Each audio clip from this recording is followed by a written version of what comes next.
Hello viewers, Kings sports আপনাকে স্বাগত। চলে আসলাম বাংলাদেশের ফুটবল টিমের খেলা নিয়ে। বিশ্বকাপ ও এশিয়া কাপ যৌথ বাছাইয়ের বাংলাদেশ গ্রুপ পর্বে শেষ ম্যাচ আগামীকাল 11 জুন যুদ্ধ বিধ্বস্ত দেশ লেবানন ম্যাচটির আয়োজন করেছে নিরপেক্ষ ভেন্যু কাতার। এই ম্যাচটি প্রথমে আল সাদ স্টেডিয়ামে অনুষ্ঠিত হওয়ার কথা ছিল। এক সপ্তাহ আগে কাতার ফুটবল অ্যাসোসিয়েশন ম্যাচের ভেন্যু পরিবর্তন করে খলিফা আন্তর্জাতিক স্টেডিয়ামে স্থানান্তর করে। বিশ্বকাপের এই ভেন্যুতে বাংলাদেশ ম্যাচ খেলার সুযোগ পাচ্ছে, যা বিশেষ এক ঘটনায়।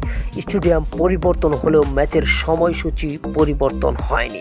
এই ম্যাচের স্থানীয় সময় সন্ধ্যা 7টা, বাংলাদেশ সময় রাত 10টায় অনুষ্ঠিত হবে ম্যাচটি। বাংলাদেশের দল গত শুক্রবার মধ্যরাতে কাতার রাজধানী দোহায় পৌঁছেছে। গতকাল বিকেলে অনুশীলন করেছে তারা, আজও অনুশীলন করেছে। জুন মাসে কাতারের বেশ গরম, সন্ধ্যার পরেও 35 ডিগ্রির কাছাকাছি তাপমাত্রা থাকে। তাই বাংলাদেশের ফুটবলাররা খানিকটা চিন্তায় রয়ে গেছে এই আবহাওয়া নিয়ে।